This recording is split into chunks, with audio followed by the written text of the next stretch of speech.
Hey everybody, the review guy here. Today I'm going to be reviewing the FS 111R by Sthil. Very good trimmer so far. I've had it about 2 weeks. Cuts just about anything. It's a really good trimmer overall. I will show you how to start it and get it running during this video. But there's just a quick look at it. Now they have two different versions of it. There's a FS11RS maybe, I think, that has a little bit of a different handle on it. Like as you see, this handle here is kind of made out of like a silicone rubber stuff. They have one, if you've ever had Sthil equipment, they got one that's made out of just the regular plastic handles like they used to have in the old days. I opted for this one because I didn't like the other handle because it seemed to be, it was curved in, and I'm not used to that, so I don't like to really mess with stuff that I'm used to if I can help it. But yeah, this is a really good machine. It runs really well. It starts after probably about the third or fourth pull. Now, the key to getting it to start, because I've had Sthil equipment that hadn't been that good in the past, but the key to getting it to starting good is to use either Motomix or a very high octane gas. If you put just the little bottles of pre-mixed gas in, you'll clog up the engine and the carburetor and have to go get it redone. And I've been told that it can destroy your engine over time to where it just doesn't start anymore. But yeah, other than that, it's a good machine. I did research it a lot before I got it, and determined this was the one for me. I looked at Husqvarna because that's what I used to have. Then I looked at I think Echo, and so I just settled for the Sthil because I do have other Sthil equipment that works good. But the key, if you go to the Sthil website, they'll even tell you that the key to keeping these machines running for like many years to come is to use ethanol-free gas or Motomix. Motomix is the best. Or I found something called, it's Husqvarna premix fuel 50-to-1, and it's really good stuff. I haven't put it in it yet because I still have some Motomix because I bought that to extend the life or extend the warranty 2 years. But the Husqvarna 95% is really good too. So, okay, well, I will try to start it here. You're not going to be able to see me starting it, but I'll come back to you when it's running. Hang on just a minute.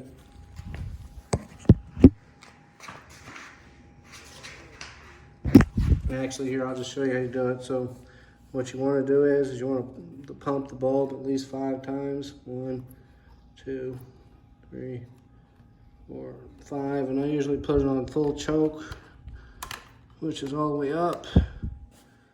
And it will usually hit. Let's see how long it takes to hit. I gotta put the phone down here. I don't have my tripod with me, so I can't really mount this thing. So just bear with me for a minute here, and I'll get it started.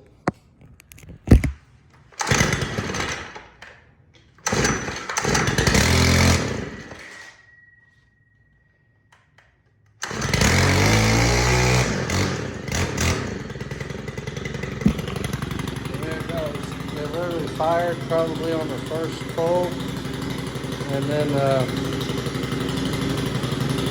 you have to let it idle for a minute to get it warmed up. If you just start it and let off the trigger, it usually dies. So yeah, and here's the off button. You just hit that off. So what I've noticed, if you don't rev it up for a minute, it will die. Because all these Sthils I've researched, you're supposed to let them get warmer before it'll just stay running. So the pluses and minuses of it. Okay, here's the plus. It's got a really big engine. I think it's a 31.5 cc motor, so I like that about it. Now the minus, which I've heard a lot of people having problems with the Sthils, is you see that trimmer head right there? Junk. I tried to, and I'm going to tell you why here in a minute, but I tried to swap it out with a quick feed one by Echo, and what you have to do is you have to put a spacer in between. The reason why this trimmer head is junk because it will absolutely cut your line or breaks it right inside to where you have to take the whole thing apart and rewind it. Now, it's happened when I first got it, it happened about 20 times to me.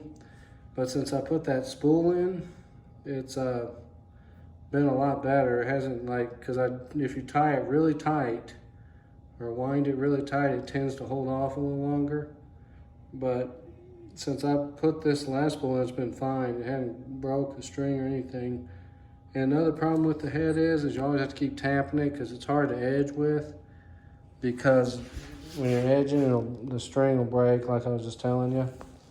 But there is a fix for it. The fix would be to get an easy feed by Echo, or since I used to have a Husqvarna, I really like the Husqvarna heads.